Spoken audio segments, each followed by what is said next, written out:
নমস্কার বন্ধুরা, আশা করি তোমরা সবাই ভালো আছো। আমিও ভীষণ ভালো আছি। হঠাৎ করেই আমরা বেরিয়ে পড়েছি আবারও ঘুরতে। তো আমাদের এরকমই চলে যে উঠলো বাই কটক যাই। মেয়েকে স্কুলে ড্রপ করে দিয়ে এসে আমরা বাইক নিয়ে বেরিয়ে পড়েছি একটা লং ড্রাইভে। তো প্রথমেই যেখানে এসেছি ঘুরতে ঘুরতে সেটা হলো বিধানচন্দ্র কৃষি বিদ্যালয়।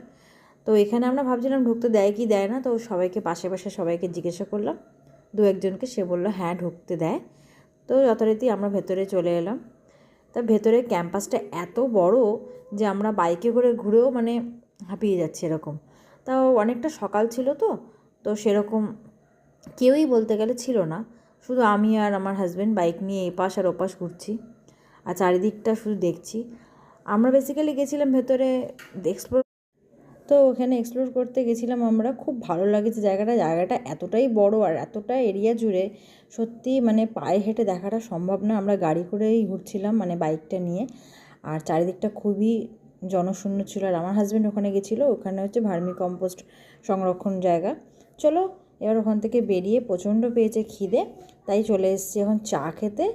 আর চায়ের সাথে ছিল পরোটা, ঘুগনি, ডিম ভাজা। খাওয়া দাওয়া দুর্দান্ত ছিল আর এনাদের ব্যবহারটাও ভীষণ ভালো ছিল। তোমাদের ভিডিওটা ভালো লাগলে লাইক, শেয়ার, সাবস্ক্রাইব করে দিও। দেখা হচ্ছে অন্য একটি ব্লগে। থ্যাংক